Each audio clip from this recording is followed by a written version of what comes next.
Boa tarde a todos, então. Seguimos nas apresentações aqui da Semana do Meio Ambiente. Hoje a gente vai tratar de um tema bastante importante que se relaciona diretamente com a nossa cidade, né, com relação aos parques distribuídos pelo mundo, né.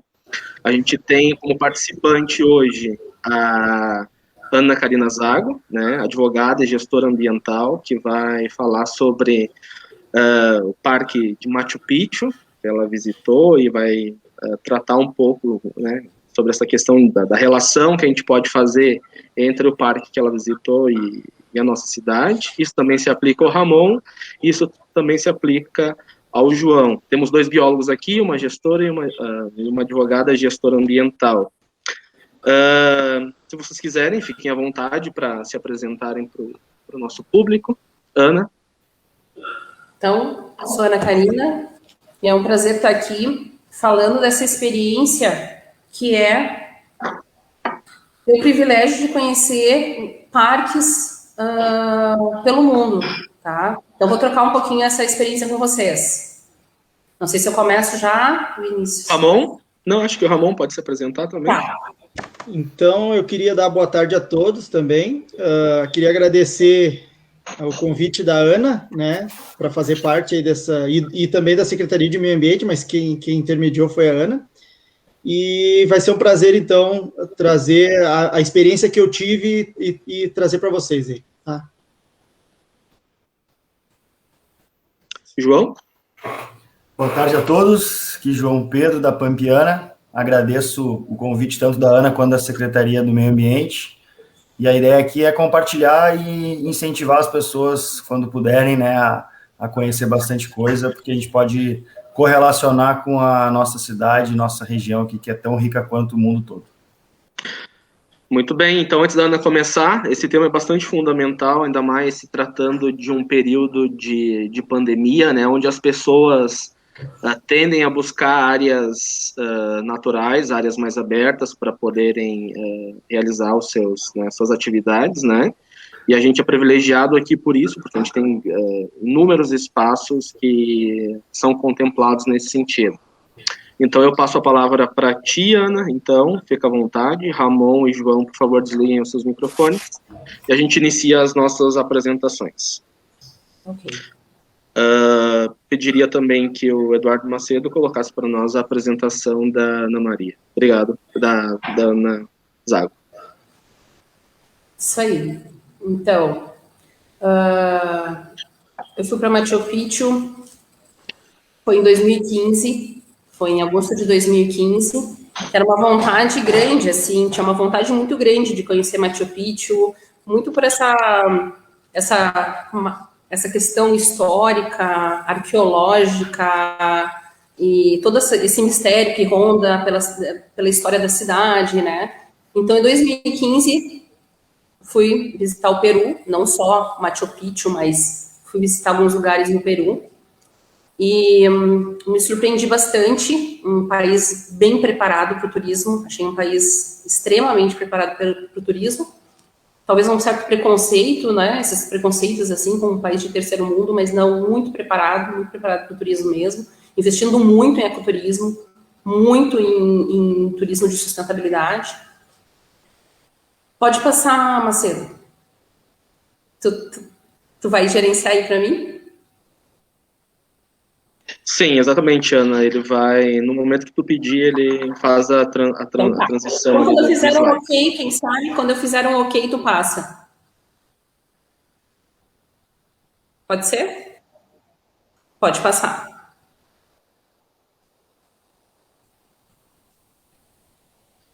Bom, pode passar. Eu não estou vendo a imagem. Tá na tua? Não tá. Eu tô te enxergando, Eduardo.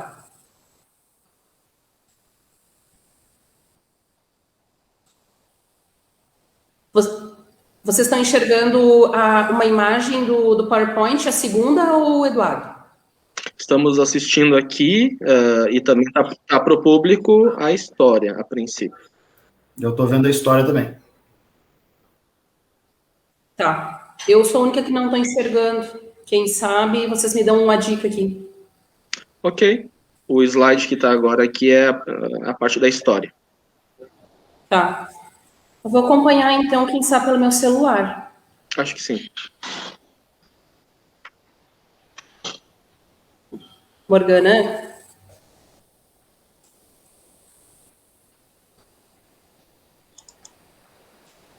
Bom, vamos ver. Depois vou acompanhar aqui a apresentação pelo meu celular, então, tá? Mas, afinal, eu não estou enxergando, tá? Eu vou ir falando. Não estou enxergando o que está na tela. Fica tranquilo, vai acompanhando. Vamos fazer assim, Ana, para ficar mais fácil também, né?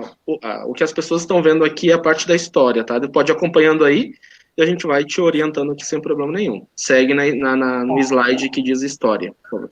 Morgana, entra para mim aqui, que eu tenho a apresentação do PowerPoint ali, que eu vou ter que acompanhar por ali, tá? Então, assim, ó, Machu Picchu, ela foi construída pelos Incas, né? Que dominavam toda a região, desde o Chile até Colômbia, Peru, dominavam toda aquela região.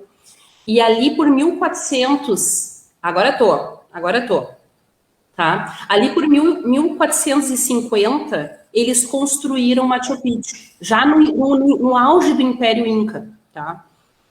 Logo depois disso, essa cidade, ela foi, todo o Império Inca naquela região do Vale Sagrado, ela foi, teve a chegada dos espanhóis.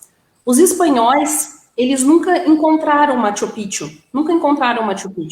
Então, ela ficou sendo chamada como a cidade perdida dos Incas. Ela ficou sendo conhecida como a cidade perdida dos Incas, tá? Deixa eu ver. Tá. Ela ficou conhecida como a cidade perdida dos Incas. Por ela ter um acervo fantástico de construções, ela tem cerca de 150 a 170 construções muito bem preservadas, porque ela ficou, Machu Picchu, ela foi construída então mais ou menos em 1450, né, por volta da época do descobrimento do Brasil. É muito recente, né? Então ela já estava no auge, quase no início da decadência assim do Império Inca. E essa cidade durou por aproximadamente 100 anos. E depois disso ela foi abandonada, ela foi completamente abandonada. E ela ficou desaparecida, digamos assim. Só as pessoas daquela região conheciam Machu Picchu. Claro, houveram conta a lenda, né? Conta a história, que houveram algumas pessoas que foram atrás de Machu Picchu por causa de saber que ela existia. Os Incas não tinham um alfabeto escrito, então foi só oralmente que se sabia dessa cidade, né? Não tinha nada escrito, não tinha nada registrado.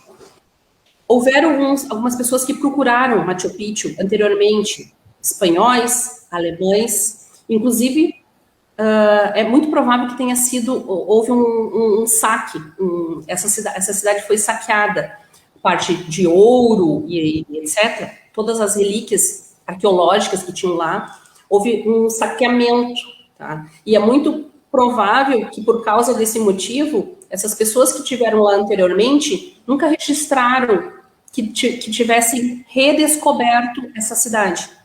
Então, em 1911, só em 1911, ou seja, há um século passado, 100 anos atrás, é que um inglês, que é o Ian Birgham, eu não sei pronunciar direito o nome dele, mas esse cara estava procurando uma outra cidade também lendária, desaparecida, Inca, e acabou conhecendo alguns fazendeiros do local que acabaram levando ele até Machu Picchu. E ali, então, ele descobriu, digamos assim, oficialmente para o mundo Machu Picchu, tá? Ele tinha uma ligação com a National Geographic e com uma universidade americana, que estavam patrocinando essa jornada dele. E ele descobriu, um ano depois ele retornou a Machu Picchu, levou toda uma expedição junto e com o consentimento do governo do Peru na época, levaram tudo que encontraram lá, de relíquias, de tudo, cerâmica, ouro, muita tapeçaria, tudo eles levaram embora com a previsão de retornar, em 18 meses, retornar com esse material todo para aquele local. Só que isso nunca aconteceu. E houve uma disputa judicial que durou 100 anos. E só o ano passado não, há 10 anos atrás, em 2011 mais ou menos, é que então o Estado do Peru ganhou o direito de retornar todas as peças arqueológicas que foram retiradas de Machu Picchu, tá? Machu Picchu é eleita uma das 7 maravilhas do mundo, que é muito legal, e realmente eu posso dizer que é uma das 7 maravilhas do mundo, porque a vista que a gente tem de lá é simplesmente espetacular, tá? E é um dos locais mais visitados do Peru, tá? Cerca de 1,5 milhão de pessoas ao ano. Pode passar, Eduardo. Então, só para vocês localizarem, né, ali na América do Sul, Peru, então a capital Lima, que fica bem no litoral, e Machu Picchu, então, fica muito próximo a Cusco, né, mas já fica mais no interior do Peru, fica muito próximo a Cusco, numa área que é muito interessante por causa da biodiversidade, dessa percepção da biodiversidade do local, porque é uma área ecótono, é uma área de transição entre a floresta tropical peruana e a parte dos Andes. Então, como tem uma diferença de altitude muito grande e muito rápida, né? Cusco inclusive, tem uma altitude maior do que Machu Picchu. A gente precisa descer, digamos assim, de Cusco para chegar até Machu Picchu. Mas igual a gente está falando de uma altitude de uns 2.500, mais ou menos, metros de altitude. Então, a gente passa muito rápido por várias altitudes e tu percebe perfeitamente essa mudança, principalmente da vegetação, né? Uma vegetação mais composta, mais robusta, mais diversificada, para uma vegetação mais rasteira, né? Devido à questão climática, né? De muito frio. Pode passar. Então, ali tem uma foto, então, minha, de um amigo meu que me acompanhou nessa viagem, né? A gente acha que eu achava, né, que Machu Picchu era logo ali, saindo de Cusco, mas não, essa função do Machu Picchu realmente é uma grande viagem, tá? Porque de Cusco até Machu Picchu, nós contratamos um guia que nos levou, então, de Cusco, bem cedo da manhã, tipo, saímos às 5 horas da manhã de Cusco, saímos às 5 horas da manhã em Cusco para estar às 5 horas, 5 e meia, por aí, às 6 e meia, por aí. Demorou, acho que 1 hora essa tal dessa viagem, mas linda. O amanhecer, assim, no meio de um lugar de altitude fantástico. E chegamos em Ollantaytambo. E dali se pega um trem, então, que é ali que eu estou na estação, aguardando o trem, tá? Se pega um trem, e esse trem, ele demora mais umas 2 horas até chegar a Águas Calientes, que é o pé, digamos assim, do local onde fica Machu Picchu. De Águas Calientes, daí se pode ir de várias formas, inclusive a pé, mas a gente subiu, então, de ônibus, a gente subiu com um ônibus que sobe 800 metros, até Machu Picchu. Então, é uma viagem, essa questão de ir para Machu Picchu. Tu demora praticamente 4 horas, mais até, acho que a gente demorou mais que 4 horas de deslocamento para chegar lá. E depois mais umas 4 horas para voltar, porque nós fomos e voltamos no mesmo dia, né? Chegando em Machu Picchu, pode passar... Só volta ali para mim um pouquinho. Aquilo ali é um desenho de todo o Vale Sagrado, tá? Pode passar. Eu pensava que era Machu Picchu, e que tudo estava lá, mas não. O Peru, ele é repleto de sítios arqueológicos. Em Lima, tu tá passando por um sítio arqueológico, tu tá passando por outro. O Vale Sagrado é uma região extensa, como se fosse, assim, para nós, como se fosse o Vale ali de Feliz, Bom Princípio, para quem conhece, ou pensando Taquara, Três Coroas. Ele é um vale imenso, rodeado de montanhas, e ele tem diversos sítios arqueológicos, diversos. Cusco era a capital deles naquela época, era a capital. Machu Picchu, então tem várias versões do que seria Machu Picchu, né? Esse sítio arqueológico tem várias versões. Se ele foi uma cidade construída para escapar dos espanhóis, se ele foi uma cidade que era como se fosse um local de uma pós-graduação, digamos assim, aonde as pessoas iam para aprender astrologia, aprender tudo que eles sabiam sobre arquitetura, etc. Ou se ele era como se fosse um resort das pessoas mais importantes do império deles, né? Também são várias possibilidades. Mas pode passar a imagem ali, essa vista ali, vamos voltar. Essa imagem anterior, ela é a imagem ícone, né? É a imagem que todo mundo conhece de Machu Picchu, que é a imagem da chegada. Quando a gente chega de ônibus lá embaixo, que eu digo, a gente ainda faz uma trilha de chegada de acho que uns 30 ou 40 minutos. E quando a gente chega e a gente dá de cara, a gente sai do meio da floresta e a gente dá de cara com essa vista, que é a vista de praticamente todas as fotos que as pessoas tiram lá, né? E a gente dá de cara com esse cartão de visitas, assim. Claro, aí a gente está olhando só de frente, mas ele é um 180, assim, extraordinário, né? Pode passar. Nessa imagem anterior, a gente tem uma boa ideia do que era essa cidade inca, tá? A gente já tem uma boa ideia. Mais ou menos 1.000 pessoas moravam ou circulavam por essa cidade, tá? 1.000 pessoas. Essa cidade com sistema de água, de abastecimento de água, através de arqueodutos que eles traziam de uma nascente, a cerca de 1 quilômetro dali, tá? Várias construções de contemplação aos deuses, que os deuses deles eram deuses ligados a questões da natureza, né? Deus Sol, Lua, Condor, tá? Então eles têm alguns templos, eles têm toda a parte, não sei se nessa imagem ou na outra, ou uma imagem que também é muito icônica do Peru, se vê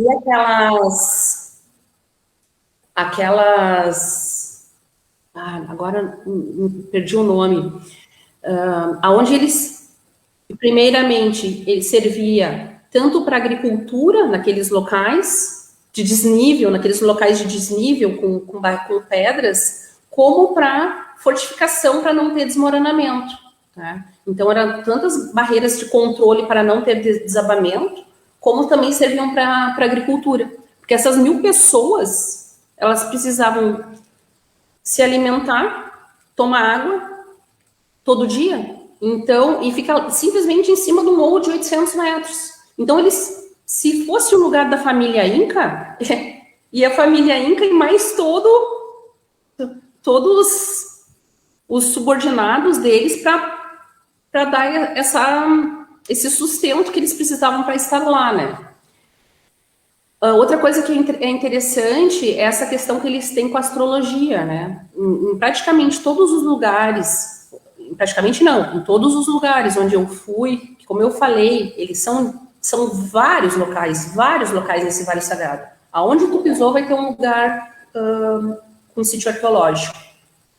Então, nesses locais, sempre tinha o Templo do Sol, o Templo da Lua, e um relógio do Sol. Em todos os locais tem o seu relógio do Sol. Aquilo que a gente aprende na escola, lá, o relógio do Sol, é impressionante. E eles tinham total controle de épocas de chuva, épocas mais secas, inverno, verão, horário de dia, pelo relógio do Sol. Impressionante. Pode passar. Aqui também são algumas construções. Claro, nós chegamos na cidade Inca de ônibus, né? Mas existem trilhas de 1 dia, 2 dias, 3 dias. Tem um plano de manejo parque que permite no máximo 500 pessoas por dia nessas trilhas, tá? Essa ali é uma trilha de chegada, na Machu Picchu, que vocês podem ver que ela tem uma ponte de madeira, né? Uma ponte de madeira, e assim tem várias, porque era uma forma de quando o inimigo estivesse chegando, eles poderiam passar, uma rota de fuga, por exemplo, passar e retirar a ponte de madeira, e assim não permitir, ou pelo menos fazer com que demorasse essa chegada, né? Então eles têm várias coisas, várias armadilhas. Esse Iron Birgman, que eu falei, que foi quem descobriu, então, a Machu Picchu, ele tem uma história de vida fantástica, não questionando a questão se ele descobriu ou não descobriu, se ele saqueou, mas ele era um estudioso fenomenal, formado em história, em arqueologia, em antropologia, mestrado, pós-doutorado, e ele foi a pessoa que inspirou Indiana Jones. Ele foi o personagem que inspirou Indiana Jones. Então tem toda essa questão mágica, essa questão bem Indiana Jones também nesse local. Essa percepção de tu estar num local de um filme do Indiana Jones. Não quero muito fazer essa comparação, mas tem. Tá? Pode passar. Então, aí, oficialmente, então, pode entrar 6 mil pessoas por dia, que é um monte, né? É um monte de gente. A gente só pode ficar 4 horas no parque. 4 horas a gente pode ficar no parque, que a princípio eu estava muito chateada com isso, porque eu achei, 4 horas vim de tão longe para ficar 4 horas no parque, mas 4 horas é bastante. Tem um guia, a gente tem um guia, obrigatoriamente tu entra lá com guia. Sim, tem vários circuitos, cada guia vai seguindo num circuito, mas é muita gente. Não é aquela coisa de foto linda, maravilhosa, é um formigueiro de gente, parece a Serra Pelada. Então, tu segue teu guia, os guias são fantásticos, os guias peruanos eu achei eles muito bons, porque eles, além de ter muito conhecimento, eles são apaixonados pelaquele lugar, eles são apaixonados pela cultura inca, né? E é muito legal isso, esse envolvimento que todo mundo tem, desde o hotel, todo mundo é envolvido, muito, a cultura deles está muito presente no dia atual. Então, 4 horas tá de bom tamanho. No final, tu tá pedindo água, porque há muitas subidas, muitas descidas, né? É um trajeto bem cansativo, assim.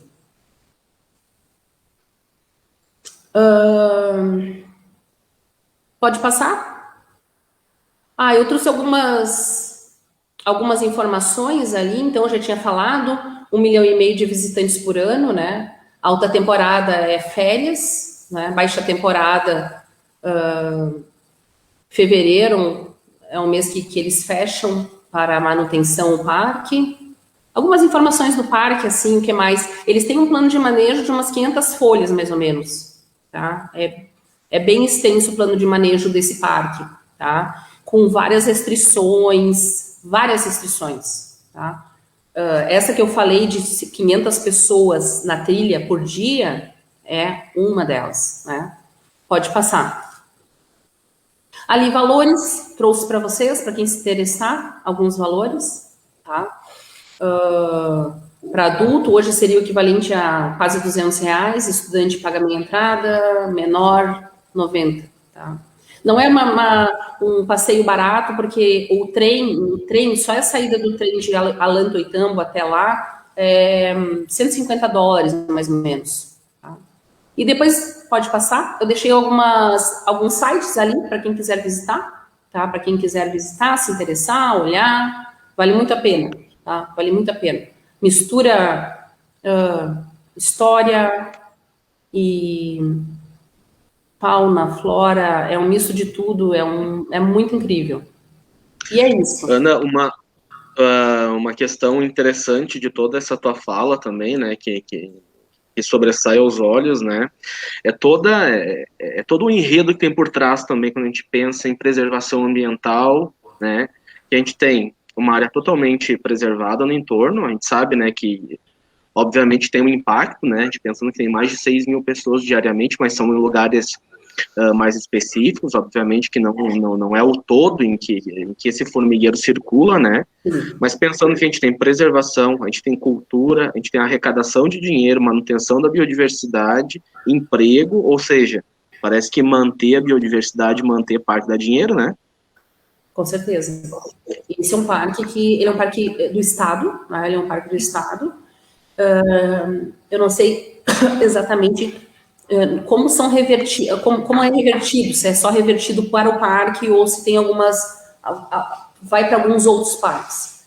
Aquela região ali que está circulada é a região que hoje está aberta à visitação por causa do Covid e é realmente onde mais circulam as pessoas, né? Por exemplo, tu pode fazer aquela subida naquele morro ali, tem essa possibilidade, mas é completamente reservado, agendado, com no mínimo uns 3, 4 meses antes. Mas, com certeza, esses parques que são, no caso, estou fazendo uma apresentação de um parque arqueológico, ele mistura todo um destino turístico que está por trás, no caso, Cusco e Águas Calientes, né?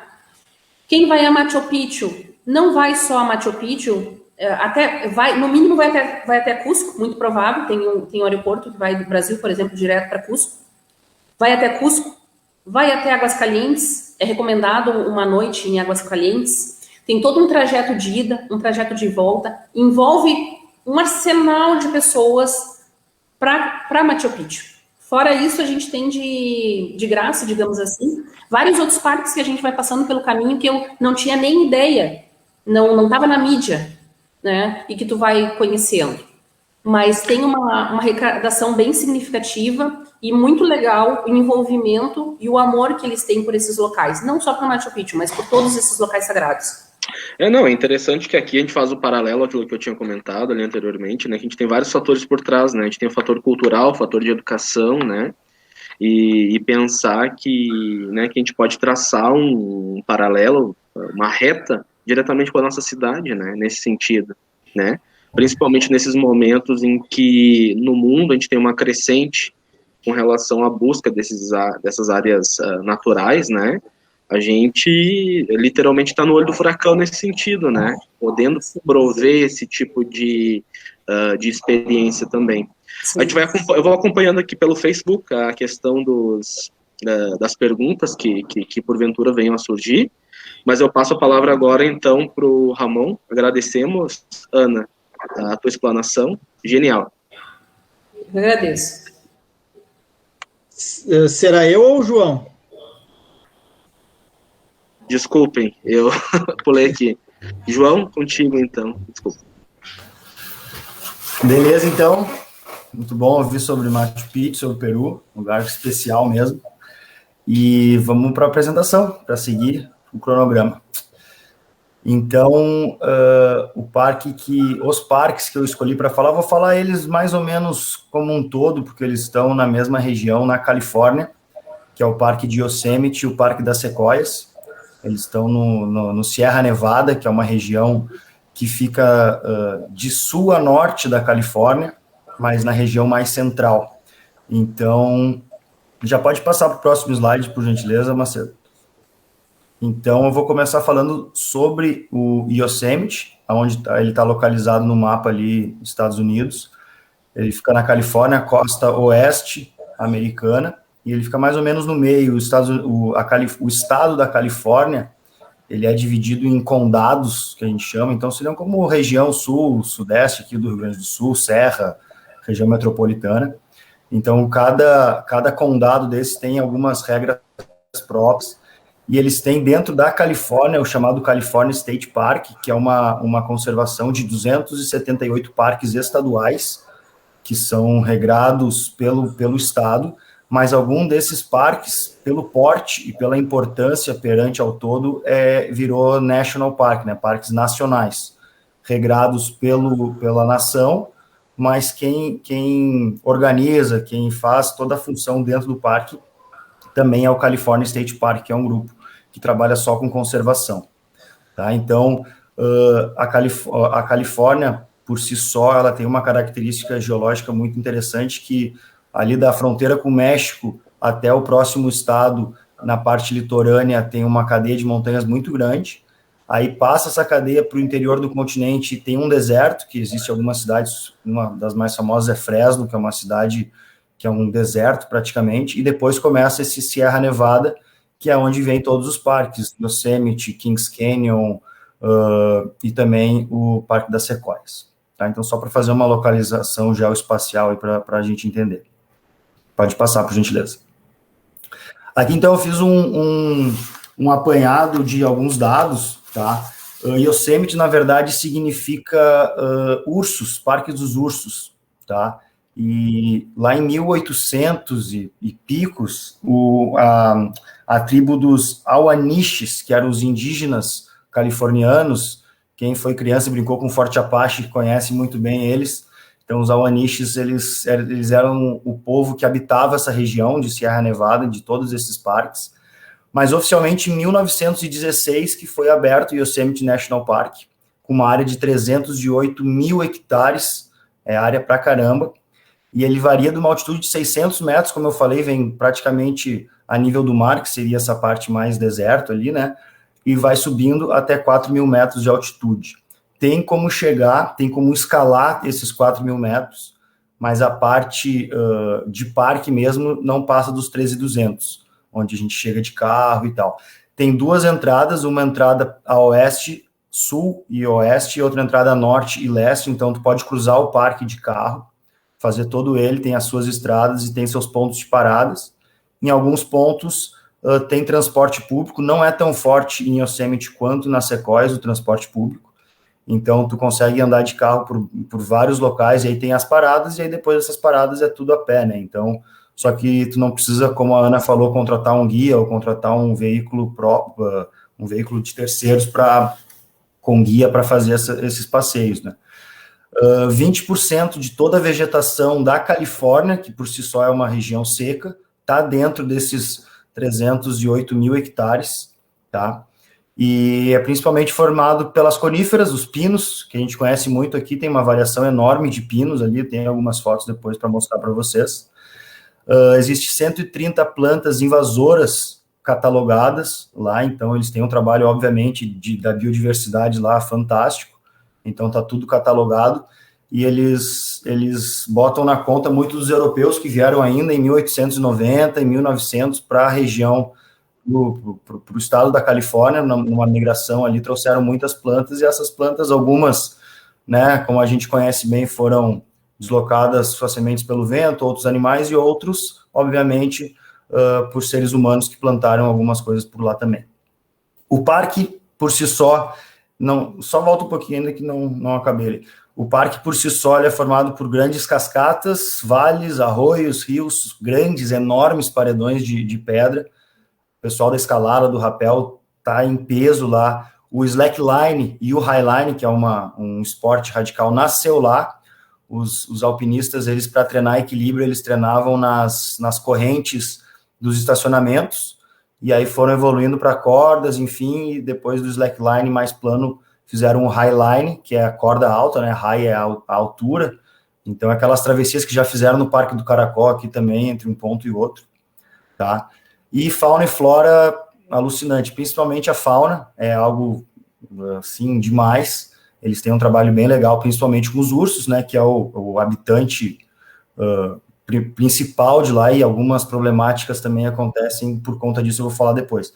Mas só para a gente ter uma ideia de visitantes, em 2008, está um pouquinho pequeno aqui, mas acho que é 2008, teve cerca de 5,8 milhões de visitantes ano no parque de Yosemite. Então, uma quantidade absurda de visitantes, não baixa ali de 3 milhões anual. Obviamente, 2020 ali que baixou o gráfico, a gente sabe o motivo, não vamos falar muito sobre isso aqui. E, bom, vamos falar um pouco sobre os atrativos desse parque, por que ele é tão especial. Pode passar ali. Obviamente, eu não poderia falar de todas as atrações, então eu peguei pontos principais, pontos chaves de cada um dos parques, e existe o Yosemite Falls, que é a 5ª maior cascata do mundo, que é essa que está na foto ali, dá para ter uma percepção, tem algumas pessoas bem na base da cascata, e ela é dividida em 3 quedas d'água. Ao todo, elas formam uma cascata de 740 metros. Eu acho que a maior cascata é na Venezuela, com cerca de 900 metros de queda d'água. Só aquela primeira que a gente consegue ver lá, a gente não consegue ver as 3, a gente vê a primeira e a terceira. A primeira tem 430 metros e a última tem 98. Tá? Traçando um paralelo aqui com a cascata do Caracol, a gente tem uma de 130 metros, tem mais as corredeiras lá para cima, então, em termos de altura, a gente até perde um pouco, mas em termos de beleza, não perde não, porque a nossa cascata é tão bonita quanto. A infraestrutura na base dessa cascata é fenomenal, uma coisa assim, obviamente, de primeiro mundo, estrutura tanto de interpretação com placas, enfim, com sinais, com informações, curiosidades, quanto de infraestrutura para caminhar, para passear, para andar, espaço físico enorme e com uma preservação gigantesca. Ali a gente já pode ver um pouco das coníferas, né? Dá para fazer um paralelo aqui com os nossos invasores do Pinus ilhote aqui. Não é o ilhote que eles têm lá, é uma variação do Pinus, mas aqui a gente já consegue ver um pouco sobre isso. Pode passar, por gentileza? Aí é uma foto dela de longe, olha que lugar fenomenal. Então, por ele ter esses clarões e esses grandes paredões, a gente tem várias vistas de diversos ângulos que fazem com que tu consiga admirar a beleza de um ponto específico de várias partes. Esse é o rio que vem da cascata ali do Yosemite Falls, tem aquela ponte ali, essa ponte conecta com outras trilhas, tem trilha que vai até o topo da cascata lá, só que são trilhas bem adversas, algumas delas tu precisa contratar um guia local para fazer, outras tu vai indo, tá? Tem no período do inverno deles, que é o nosso verão aqui, que essa cascata congela, então de 1 a 2 meses por ano o parque fecha, mas tem momentos que esse parque também é aberto quando a cascata está congelada, tá? Então é um ápice assim da beleza natural, a cascata toda congelada, boa parte do rio congelado também. Então isso aí fornece bastante opções durante o ano inteiro e vai modificando a paisagem, conforme muita chuva, conforme seca, conforme neve, enfim. Tem passeios de lua cheia, o parque fica aberto 24 horas, se tu quiser passar lá de noite. Algumas partes ficam fechadas, eles fecham algumas estradas, só alguns pontos que ficam abertos. Então, essa questão a questão cênica é absurda, né? A gente tem, como eu mostrei ali, rios, cascatas, a gente tem vales enormes com grandes canyons, tem neve no topo no inverno. Até quando eu fui, foi no período de junho, final de maio, início de junho de 2015, com a minha esposa, e no topo, lá nos 3.200 metros, não é o caso dessa cascata aí, tinha neve ainda, era quase verão para eles e ainda tinha neve. Então, é um parque completo, né? Vamos passar aí adiante, por favor. Eu selecionei essa foto aqui, que é a foto da pedra Half Dome, como curiosidade. Acho que muita gente conhece uma marca de roupa chamada North Face, né, que é uma marca para quem gosta de aventura, enfim, é uma marca exponencial. E aquele símbolo do North Face é em função dessa pedra, o Half Dome, que caiu um pedaço dela, como vocês podem ver ali naquela face maior, caiu uma grande parte dela, e como ela é virada para o norte, essa marca, que é uma marca americana, batizou a sua marca como North Face, que nada mais é que um monte chamado Half Dome, que é uma desses passeios. Vocês podem ver na foto ali, que está o nosso carro e outros carros todos ali, que tu vai parando ao longo das estradas, tem os pontos de parada, e tu vai curtindo. Acho que é uma das diferenças, fazendo um paralelo ali com a apresentação da Ana, que a gente tem parques em países de primeiro mundo com parques em países mais subdesenvolvidos, né, que daqui a pouco o nosso caso aqui, o caso do Peru, então tu consegue prover uma infraestrutura, o Ramon vai falar disso depois na Nova Zelândia, de altíssimo nível, que tu consegue contemplar, assim, de uma forma muito fácil, muito interpretativa, e sendo autossuficiente, fazendo tu com a tua família, no teu tempo, no teu jeito, parando onde tu quiser e como tu quiser. Então, esse é só um exemplo que eu botei com uma curiosidade e um pouco de infraestrutura. Pode passar, por favor. Aí a questão da fauna. tá uma questão bem interessante. Eles têm os black bears, que é esse aí, apesar de eles serem um pouco marrons, eles são os ursos negros, ou black bear, enfim. Dá para ver nesse urso aí, olhando para nós, é uma fêmea com filhote, que ele tem um brinquinho amarelo ali na orelha direita. Isso aí é todo o processo de conservação. Eles tiveram um problema muito sério, não agora, mas ali por 1980 e 90, que os ursos começaram a atacar a população, né? Eles começaram a perder um pouco aquele instinto tão selvagem, porque tinha muito lixo, então eles reviravam lixeira. Se tinha comida dentro de um carro, eles quebravam o carro e entravam. Tem vídeos sinistros aí que dá para pegar na internet dessas cenas, eles virando o carro em 2, 3 ursos para tentar pegar a comida. Então eles tiveram que fazer todo digamos assim, trabalhando um artigo para preparar aqui, sobre afastar os bichos, os ursos, da população, em termos, em viés de segurança, né? Então, primeiramente, eles catalogaram todos eles, marcaram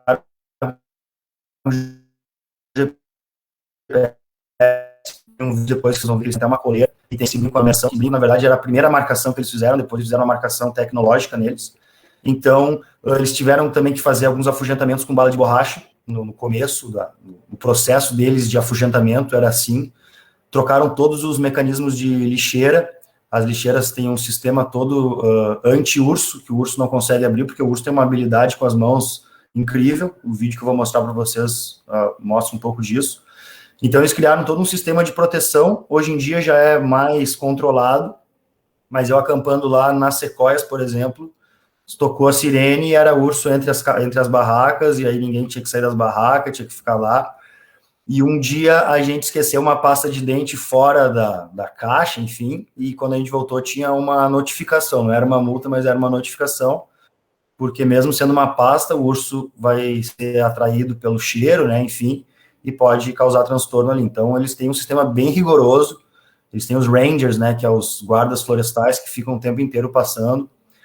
E uma das coisas mais interessantes, até como fonte de renda do parque, é que eles têm um sistema de camping nos 2 parques muito bem estruturado, que, para ter uma ideia, eles abrem a reserva uma vez na primeira quarta-feira do mês, para fazer as reservas nos campings dentro dos parques. E na época que eu estava lá em 2015, só consegui reservar para 6 meses, né, adiante. Então, cara, é muita gente, só que não fica tão atrolhado assim, porque o espaço físico é muito grande, eles dividem os campings longe um do outro. Então, só que, cara, uma fonte de renda dessas, com uma estrutura de camping básica, com só uns lugares para botar barraca, uma mesinha de piquenique, um tonel com uma grelha em cima, e em alguns lugares banheiro com água quente, com moedinha, sanitários, uma conveniência ou outra em algum lugar, restaurantes em alguns pontos. Uma fonte de renda para o Estado e para a nação muito fácil de fazer, um investimento muito baixo. Claro, o investimento está no parque como um todo, mas digo na estrutura camping mesmo, que era os primórdios do nosso parque do Caracol, né? Era um camping antes de ser um parque. Eu acho que isso aí a gente tinha que buscar resgatar isso, porque hoje em dia o Brasil tem uma visão camping, desculpe o termo, mas chinelagem, bebida, som alto, não tem camping na rua. Camping para festear, para fazer qualquer outra coisa, menos se conectar com a natureza. Então, acho que um parque... Desculpa. Não, desculpa, João. E o interessante nesse paralelo que tu faz é que, até agora, tu falou de 2 grandes espécies, né? Uma espécie vegetal, e no caso da sequoia, e os black bears aí, né? Ou seja, tu tem espécies bandeira, digamos assim, né? Para poder conservar ou para poder manter uma área muito maior, né? Tu justifica todo esse aparato, digamos, acho que isso é uma coisa bem importante também considerar na tua fala, né? Assim, que tu traz para a gente, né? Que conservando, né? Assim, pensando em 2 grandes espécies bandeira, né? Que estão nessa região da Califórnia, né? Tu acaba mantendo não só elas, assim, com a questão do manejo, a questão da preservação delas, mas um todo, né? Todo o entorno onde elas ocorrem, né, ou circulam, né, no caso dos animais, né, então isso é um ponto bem importante que a gente pode traçar um paralelo aqui de novo com Canela, né, que a gente tem, né, as nossas grandes araucárias aqui, muitas, né, algumas centenárias aqui já distribuídas pela cidade, e que muitas vezes a gente acaba não valorizando, né, nesse sentido, né, mas é importante para quem está nos assistindo, né, olha, de novo, e aqui eu estou falando do seu ponto de vista bem capitalista mesmo, né, olha o que se gera de dinheiro preservando e mantendo o parque, né, mantendo essa estrutura para as pessoas visitarem e conhecerem. Isso, de novo, é educação, é cultura, é arrecadação, é emprego, né, e aí por diante. É que assim, né, Vinícius, fazendo esse tipo de manejo, esse tipo de uso de área, o que a gente faz? Qual que é o resultado disso? Financeiro, óbvio, ótimo para as gestões e tudo, só que tu traz pessoas para ter contato com a natureza e assim tu aproxima elas e eleva o nível intelectual delas no quesito preservar, cuidar, gostar, interagir. Então, eu acho que a nossa região ainda é boa nisso, perdeu um pouco nos últimos anos, eu acredito, sim, décadas até falando, mas ainda temos potencial de crescer muito mais nessa questão. A gente tem acho que é o segundo parque mais visitado no Brasil, né? A gente só perde para as cataratas, eu acho. E acho que a gente podia explorar ele ainda mais de uma forma mais sustentável, não tão comercial, mas mais sustentável, para atrair mais pessoas com esse pensamento, né? E educar as que não têm para ter, né? Perfeito. Vou aproveitando já o ensejo aqui, que a gente abriu a fala, tem umas perguntas rolando ali no Facebook, já começaram a pipocar, daí a Ana também pode fazer um bate-volta. Como que é a questão, assim, já relacionada à questão do turismo, tá, Ana e João, tá? Como que é a atuação ou o uso, no caso, a contratação de profissionais, questão dos guias de turismo. Eu vi ali que a Ana, lá no caso de Machu Picchu, é uma coisa mais fechada, não tem muita escolha, né? Mas parece que nos Estados Unidos, no parque, né, que tu visitou, é um pouco mais aberto nesse sentido, né? Se vocês puderem fazer um bate-volta aí rapidinho. Quem pergunta é o Robinson Rodrigues. Eu só quero fazer um parênteses. Esse é o parque do Zé Colmeia, né? Na verdade, não é esse, o do Zé Colmeia é o Yellowstone, que fica no estado de cima ali, mas vai seguindo a Serra Nevada. Eu acho, não sei se é Serra Nevada ainda, mas é bem parecido. É o Yellowstone, não o Yosemite. Assim, ó, como eu falei, em Machu Picchu, tu é obrigado a ter um guia. Eles têm uma associação de guias, tá? Eles têm uma associação de guias, são pessoas, pelo que eu vi, bastante qualificadas. É quase que um status, digamos assim, tu ser um profissional, um guia, né? É uma profissão de destaque, uma profissão com status.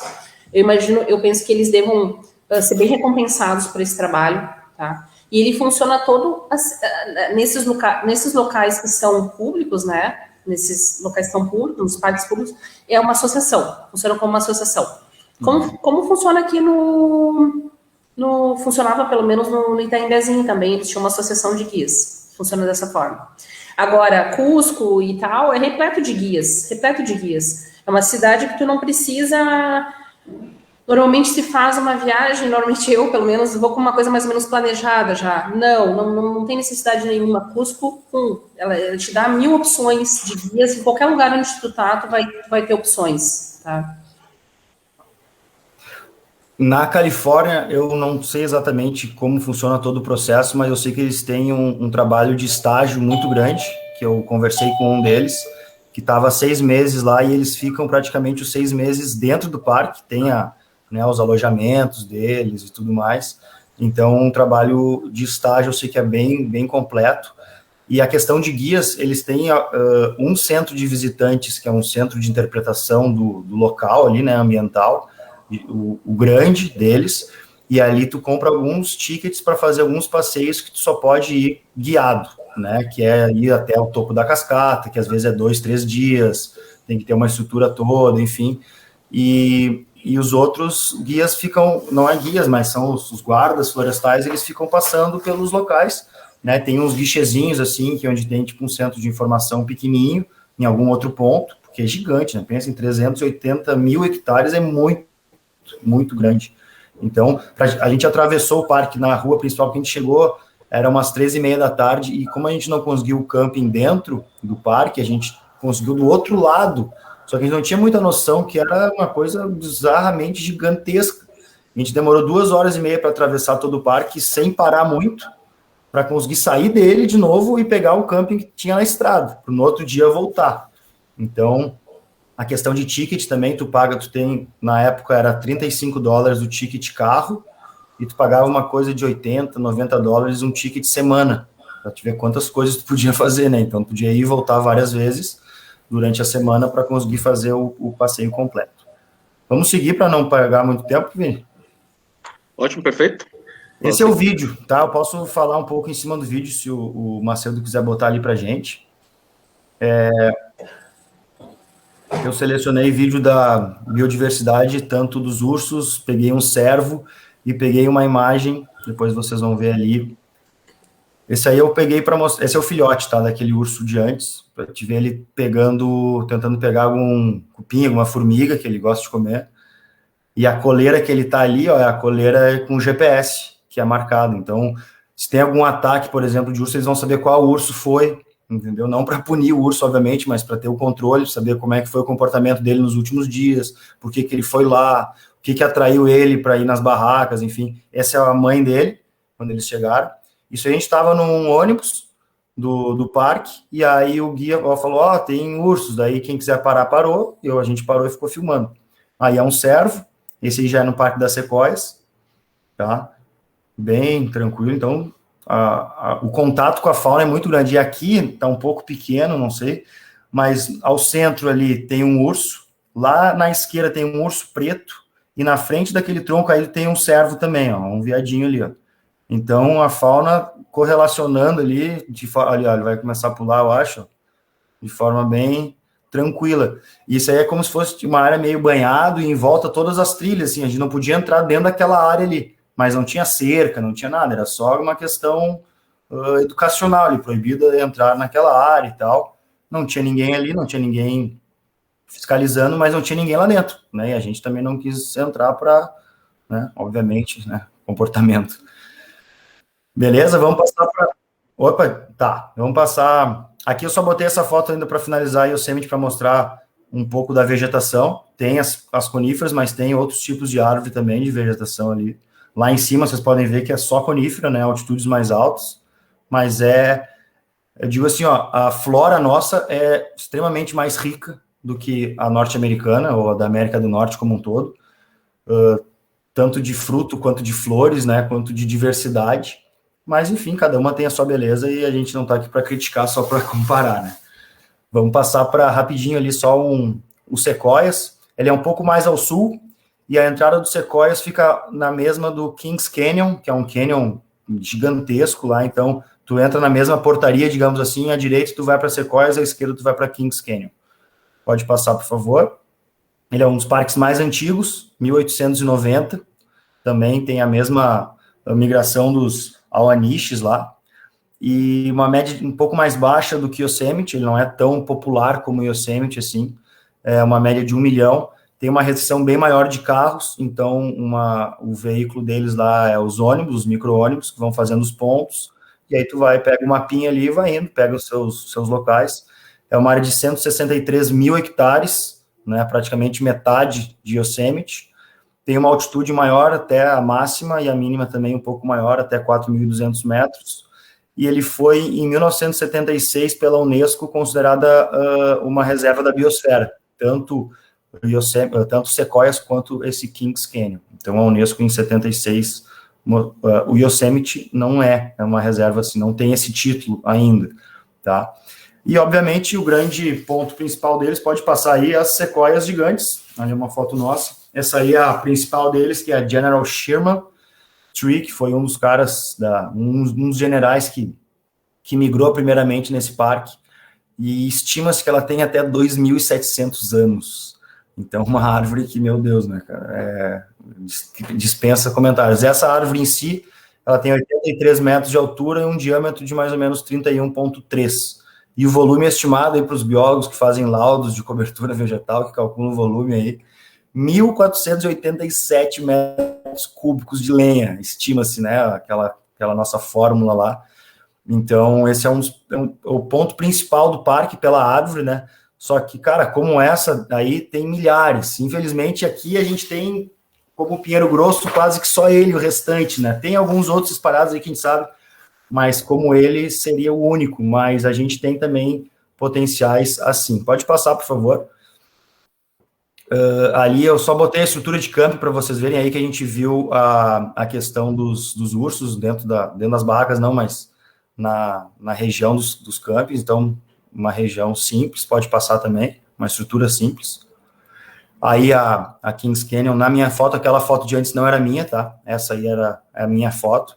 Então, à esquerda aqui tem uma sequoia tão grande quanto a do General lá no fundo, tá? Se vocês conseguirem ver, tem pessoas na base ali, então dá para ter a proporção bem legal ali de ver isso. Pode passar também, por favor. Aí é um centro de visitantes com tamanhos reais, né? Aquele tronco ali não é um tronco real, mas ele tem uma circunferência real ali. Então é um local especial que tu pega todas as informações, tem informações de sementes, de fósseis, enfim, da fauna como um todo. Pode passar também.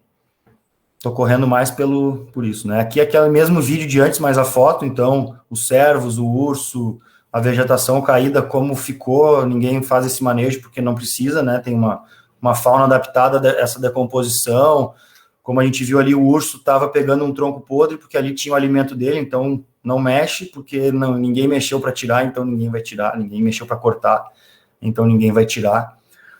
E pode passar por último, e acho que é isso aí. Aí só uma foto nossa aí da viagem com uma raiz exposta ali, gigantesca também. Então é isso, cara, só para recado final, assim, o que eu quero passar com essa informação do parque é que a gente tem tanto potencial quanto eles em termos visuais, biodiversidade, cascata, canyons ou vales, seja como for, vegetação, eu acho que é até melhor. Em termos de fauna, a princípio é um pouco mais difícil da gente ver como lá, né? Ali qualquer lugar tu tá vendo um urso, tá vendo um veado, tá vendo um esquilo. Aqui um pouco mais complexo, que talvez seja bom porque eles estão mais preservados, estão mais no cantinho deles. Vou pensar por esse lado, né? Eu acho que é melhor a gente pensar assim. Mas é isso, é mais para a gente não achar que, vamos para Califórnia, porque lá tem tudo de bom e melhor aqui. Não. Lá tem tão bom quanto aqui, só que lá é primeiro mundo, eles conseguem explorar de uma maneira melhor, fazer render mais, mas a gente está aqui para aprender e tentar aplicar, porque a matéria-prima, vamos dizer, entre aspas, a gente tem aqui, que é a natureza. Então é isso aí, muito obrigado. Super, muito obrigado, João. Então, vamos passar a palavra logo para o Ramon, porque nosso tempo ali urge, né? Mas fica tranquilo, faça a apresentação tranquilamente aí, Ramon. E depois a gente tem mais algumas perguntas que a gente vai intercalando. Agora, então, a fala do Ramon, tratando da questão dos parques lá na Nova Zelândia, né? Um pouco mais complicado, né, Ramon? A questão da manutenção em um ambiente em que é uma ilha, né? Praticamente, né? No que se refere à questão das exóticas, das invasoras, né, e, enfim, certamente tu deve ter visto alguma coisa com relação à questão dos controles, né, controle seja biológico ou não, dessas espécies exóticas que acabam chegando de todas as partes nessa grande ilha, né, então, a palavra é contigo, tá? Bom, então, boa tarde a todos, né, novamente. Quando a Ana me convidou para falar sobre parques pelo mundo, eu pensei, né, na minha viagem à Nova Zelândia, que eu fiz em abril de 2019, mas foi difícil escolher um local, porque o país inteiro dá para se considerar um parque, né? Ele é um país que tem 2/3 da cobertura dele formado por florestas nativas. Então, é 1/3 só ocupado pelas pessoas, né? 1/3 antropizado. Eu não estou visualizando a minha apresentação. Agora sim. Tá, desculpa. Então, o parque que eu vou falar, que é o Parque Tepuia, ele não é um parque nacional, tá? Ele é um parque privado. Até descobri isso quando eu fui pesquisar mais a fundo sobre ele. Mas é um parque interessante porque, como a Nova Zelândia ela está localizada em cima de 2 placas tectônicas, ela está ali na zona de ruptura. Então, ali tem muita ação vulcânica, né? Então, tem presença de terremotos lá, tem presença de tsunamis, e tem essa energia geotermal, né? Então, o Parque Tepuia, quer dizer em Maori, até eu vou falar alguns nomes em Maori, eu já quero pedir desculpa de antemão, porque eu não sei se a pronúncia está 100% correta, né? Mas Tepuia quer dizer, na língua Maori, o vulcão, né? E quem são os Maoris? Os Maoris são os povos nativos da Nova Zelândia, né? Os indígenas da Nova Zelândia. Pode passar. Então, esse parque, Tepuia, ele já era de conhecimento dos Maoris há mais de 800 anos. Eles já frequentavam esse local há mais de 800 anos.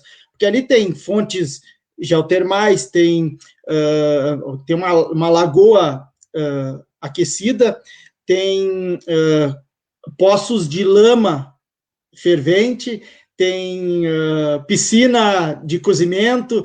Depois eu vou falar mais detalhadamente sobre isso. E tem também os geysers, né? Que são aqueles espécie de vulcão de água, né? Que entram em erupção. E isso aí era uma espécie de divindade para eles.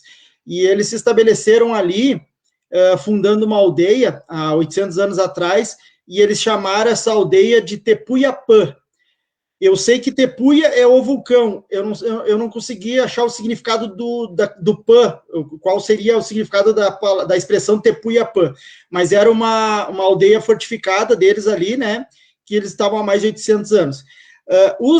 Quando começaram a chegar os colonizadores, lá por volta de 1840, pouco mais de 10 anos após eles terem chegado na Nova Zelândia, os colonizadores já começaram a frequentar esse local. Então, o parque recebe turistas há mais de 170 anos, né? Deixa eu ver mais.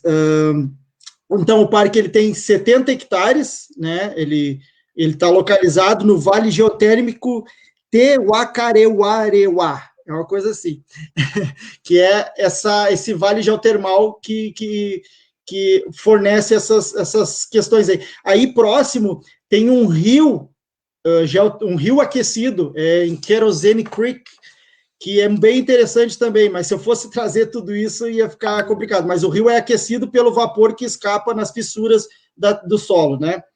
Desse vale. E também tem uma usina geotermal. Quando eu andei por lá, eu até passei próximo dessa usina e eu achei que fosse uma usina nuclear, porque o resfriamento do que sobra da produção de energia, né, porque eles utilizam vapor vindo do subsolo, eles utilizam, então, uma torre de resfriamento igual a das usinas nucleares. Então, o que temos ali? Nós temos ali é o lar do geyser Pohutu, que é o maior do hemisfério sul, vou falar mais detalhadamente dele mais para frente. É o lar do Instituto de Artes e Ofícios Maori, da Nova Zelândia, e também lar do Centro de Conservação dos Kiwis, né? Os Kiwis são as aves símbolo da Nova Zelândia. Pode passar. Então, aqui a Nova Zelândia ela é formada por duas ilhas, né? A Ilha Norte e a Ilha Sul, a ilha direita, né? E ela, somando a área das duas ilhas, ela é um pouco menor que o Rio Grande do Sul. Então, é um país bem pequeno, tá? E então o parque vai estar localizado praticamente na zona central da Ilha Norte, né? No município de Rotorua. Esse município ele fica a 230 quilômetros de Auckland, que é a cidade aquela mais que eu marquei ele no mapa mais ao norte, é a cidade mais populosa do país. Muita gente acha que é a capital, mas na verdade não é, ela é só a mais populosa. E o parque também está localizado a 450 quilômetros de Wellington, daí sim a cidade, a capital da Nova Zelândia, que daí ela está situada na parte mais ao sul da Ilha Norte. Pode passar? Então, as atrações no Parque Tepuia, essa foto aí eu retirei da internet, mas é da entrada ali, do estacionamento e do portal de entrada do parque. Então, ali eles eles apresentam a cultura maori, né? A casa do kiwi, os geysers, tanto ativos quanto desativados, piscina de cozimento, fogão a vapor natural, piscina de lama e a mata nativa, né?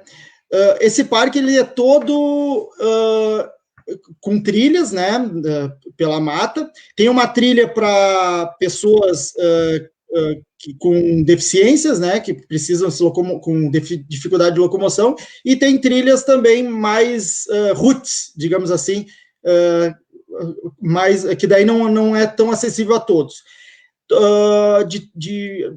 Cada atração possui placas, e essas placas ele tem a descrição em inglês, mas ao lado da placa tem um QR Code, né, que a mesma explicação ela tem em 60 línguas diferentes. Então, é o que o João falou, a estrutura de um país de primeiro mundo. Então, a pessoa, mesmo sem falar nada de inglês, sem entender nada de inglês, tendo um celular com conexão à internet, tira a foto do QR Code ali, já consegue interpretar o que eles estão falando na placa, né?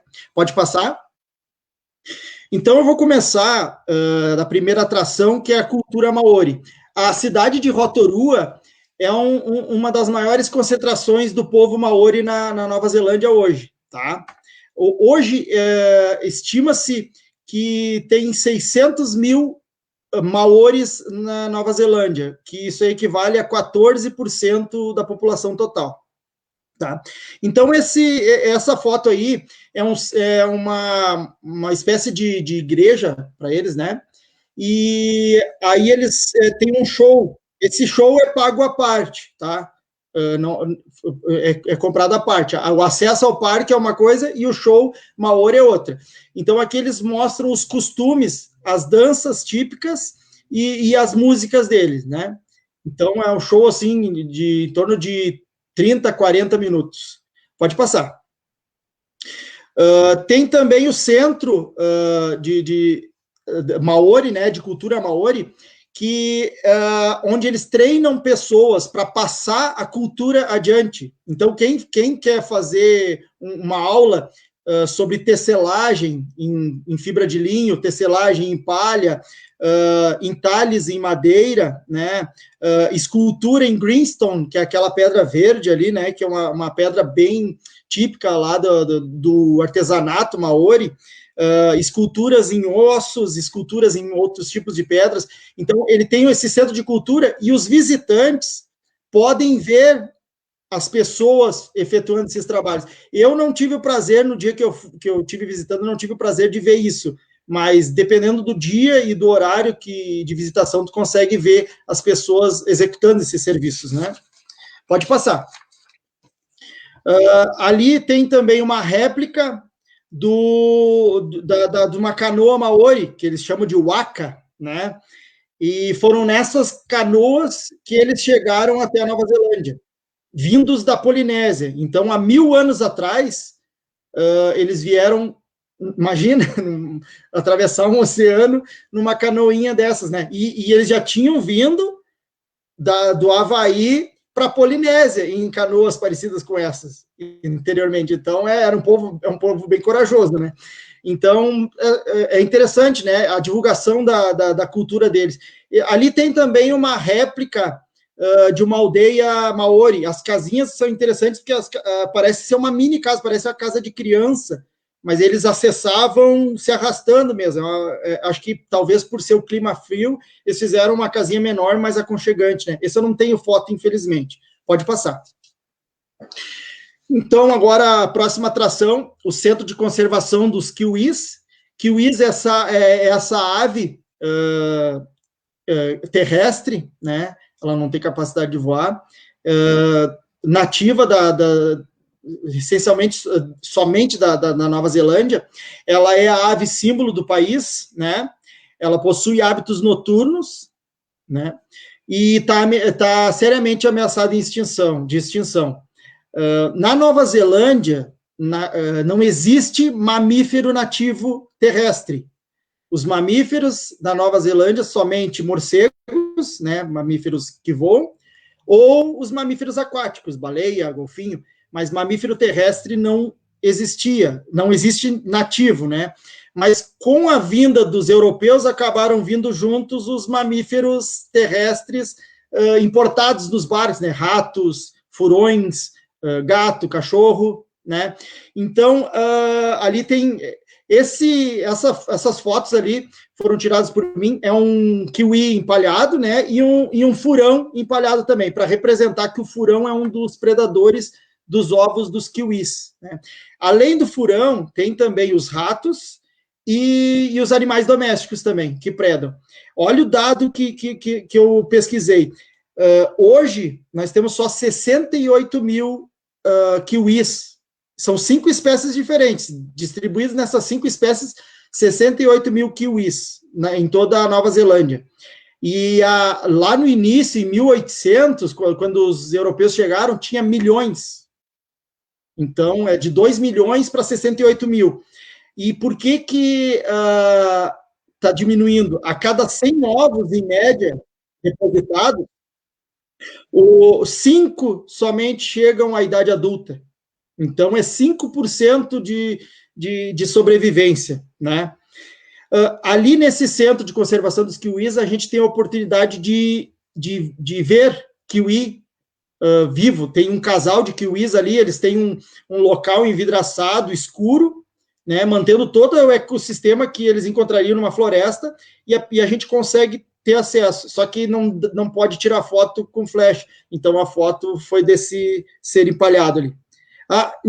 Acho que é interessante citar o gênero do kiwi, Apteryx. Pode passar. Agora vamos começar com as partes que são mesmo a atração principal do parque, os geysers, né?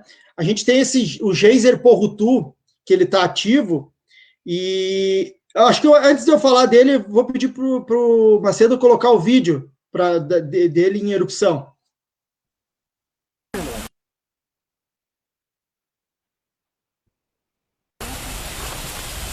A pressão. Nossa, tá cada vez mais forte, ó. Show!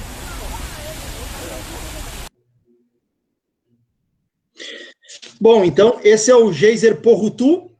Ele é o maior geyser, ou geyser também, mas vamos falar em português, né? É o maior geyser do hemisfério sul, e ele fica ativo 1 ou 2 vezes a cada hora. Quando eu cheguei ali no parque, ele estava só fumaceando. Daí, quando eu terminei de dar a volta, ele estava em erupção, que foi quando eu fiz esse vídeo. Ele chega a 30 metros de altura, o jato dele. Tá? Pode passar. Nós temos também um outro geyser, que é importante. Eu peguei os principais, porque ali deve ter uns 4 ou 5. Mas a maioria está inativo. Ao lado do Porutu tem um outro geyser, que ele é o indicativo do Porutu. Quando o Porutu vai entrar em erupção, esse que fica ao lado dele entra em erupção antes. Mas ele é bem pequenininho. Mas então, esse geyser Papakura, esse eu separei porque ele está inativo desde 2015, né? Mas essa última erupção que ele teve, ele ficou em erupção por 36 horas ininterruptas. Então, ele ficou 1 dia e meio em erupção. E depois ele adormeceu e não entrou em erupção mais. Pode passar. Aqui uma coisa bem legal. Um dos passeios que a gente pode comprar em separado é um passeio com jantar ou um passeio com almoço. E daí esse almoço típico é cozido nessa panela natural, né? Então, ali a água fica fervendo o tempo todo, né? Tá fervente. E daí eles colocam os alimentos, água, batata, carnes, milho, dentro desses sacos feitos com fibra de linho e deixam cozinhando ali nessa panela de cozimento natural. Pode ver que tem uma estrutura na foto da esquerda, tem uma estrutura ali que é onde eles amarram esses sacos de linho. Pode passar. Outro modelo de fogão que eles têm ali é o fogão a vapor. Então, no anterior é cozido diretamente na água, e nesse aí o cozimento é no vapor, né? Então, ali fica só liberando vapor. Então, são 2 tipos. Então, quem comprar com almoço, escolhe se quer comer a comida típica feita no fogão a vapor ou no fogão com água.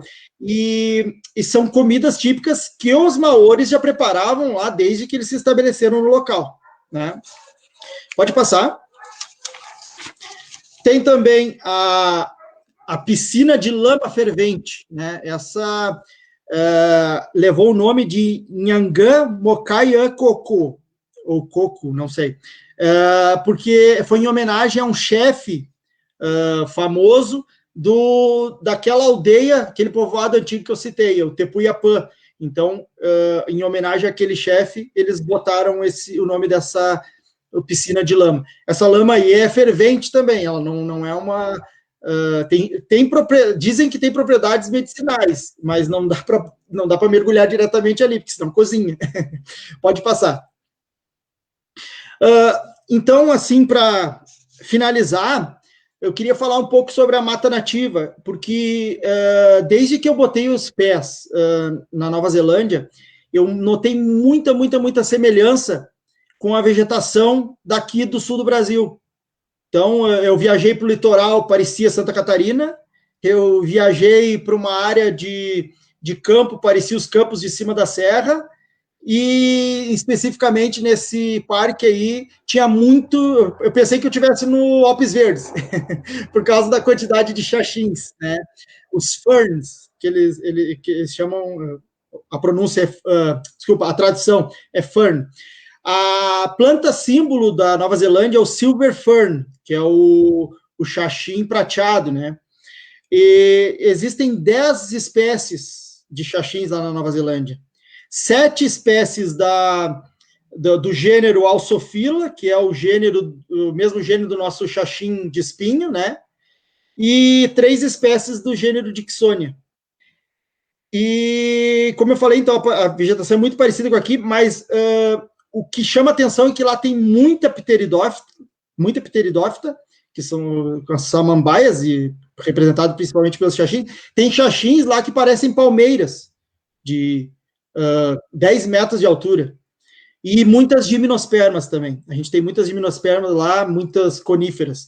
Então, talvez por causa de ser um país muito frio e ter neve, né? Então, é a vegetação que se adaptou muito lá. Eu queria fazer uma observação, assim, que eu acho que é interessante, que uma das frutas mais comuns de a gente encontrar no mercado lá na Nova Zelândia é uma fruta que é nativa daqui do Rio Grande do Sul, goiaba serrana, a feijoa, eles chamam de feijoa. E eles fizeram um melhoramento genético lá que a goiaba serrana deles, ela fica do tamanho de quase uma laranja. E é gostosa pra caramba e faz sucesso. E pode passar? E eu acho que era isso aí, então, pessoal. Essa foi a minha experiência, né? Difícil escolher somente um local na Nova Zelândia, mas eu espero ter contribuído aí para a compreensão de todos. Valeu, obrigado. Não, sem dúvida, Ramon. É um país assim sensacional, né? E é interessante ver que na Nova Zelândia eles têm, né, até na flag, né, na bandeira nacional, né, o símbolo, né, da samambaia, né, a Ciatia deobata que tu tinha comentado ali, da Silver Fern, né? Então, é interessante que a população se apropriou de um elemento natural importante, né? E se tornou um elemento cultural. Então, além disso também, né? Só para complementar o que estava comentando, né? Lá eles consomem muito o báculo da samambaia, né? Que é quando a samambaia está se desenvolvendo, forma-se, né, uma estrutura, né, enroladinha, e isso é chamado de báculo. Eles consomem como se fosse salada, né? Então tem uma relação milenar aí com a vegetação que se mistura um pouco né, do seu ponto de vista cultural, né, que é muito interessante, que isso também serve como elemento de conservação também, né, isso é importante frisar, né, não é à toa que o país preserva 70% de toda a sua área, né, e apesar disso é extremamente também, né, Ramon, como deve ter visto lá, extremamente frágil, né, sensível em função de estar Sim. numa localidade assim que sofre, né, com a introdução de espécies exóticas. Tem programas de manejo para erradicação de espécies exóticas que é muito forte, né? Um dos programas de manejo que eu esqueci de citar antes, eles pretendem até 2050 erradicar qualquer tipo de ratazana existente no país. Então, para a preservação dos kiwis, que é um dos principais predadores do kiwi, né? Porque não é um predador natural, então ele não tem defesa, né? E é tanto o nome de kiwi, né? Porque o kiwi se chama, as pessoas se chamam kiwi, a gente tem o kiwi que é o animal, e tu tem o kiwi também que é a fruta, né? Ou seja, tu tem... Então, é uma palavra que é usada para muita coisa, né? Assim, é interessante nesse sentido também. Tem uma espécie brasileira que chegou nos parques na Nova Zelândia, que, se eu não me engano... como que é o nome agora? Enfim, é uma rasteira que ocorre no Rio de Janeiro, que está invadindo muito. É muito comum lá agora, e eles estão com um programa forte de erradicação também. Se eu não me engano, não vou lembrar agora, só sei o segundo nome ali, que é Fluminenses. Mas, enfim, depois eu comento ali nos comentários e coloco o nome dessa espécie aí também. E que também levaram um pequeno cascudinho brasileiro também para poder trabalhar sob a perspectiva de biocontrole, para tentar controlar ela ali também. Uma coisa que é interessante citar, quando eu cheguei na alfândega, eu cheguei com bota de aventura, né?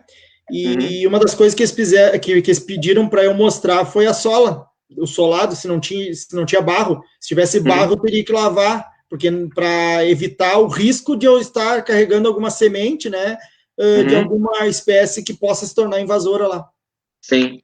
Não, esse cuidado é muito forte, e mesmo assim eles não conseguem controlar tudo, porque, né, por ser extremamente sensível também, não ser uma vegetação muito característica, né, que só ocorre lá, então, ao mesmo tempo, ela é bastante sensível a essas pressões, né, de fora, né.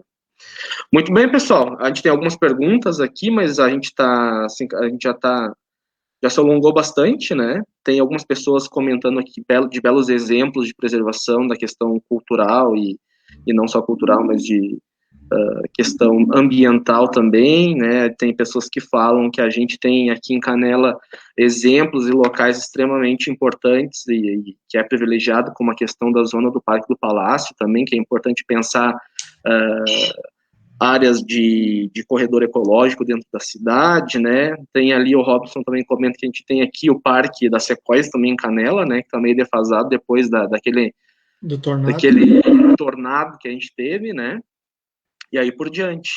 O nosso Parque do Palácio é um dos últimos remanescentes de vegetação de campo nativo aqui de Canela, né? Então importante a preservação dele, sim. Tem muita gente que acha que vegetação é só árvore, né? Mas as gramíneas têm a sua importância também. Claro, sem dúvida, não. E aí a gente consegue perceber, né, que a gente tem inúmeros exemplos no mundo, né, e que podem também ser transportados para cá. A gente tem uma flora, uma fauna extremamente exuberante, né, e que nos garante isso também nesse sentido, né. Lembrei o nome da espécie, Ramon, é Tradescancia fluminensis, que a gente tem aqui no Brasil, né, que ocorre naturalmente, mas que chegou lá e é um problemaço, uma praga para conseguir controlar. Eu acho que era isso, então. Eu agradeço a todos vocês estão aqui na internet, nos Trend Topics da internet da prefeitura, então, várias pessoas comentando aqui. Foi muito bom, acho que os exemplos são extremamente válidos, e, de novo, reitero, essa relação que a gente pode fazer com a nossa região e o potencial que a gente tem aqui para poder promover esse tipo de turismo sustentável, né, e turismo natural, né, enfim. Muito bom, muito obrigado a todos, obrigado Macedo também, obrigado. De forma geral a todos. Era isso. Valeu. Obrigada.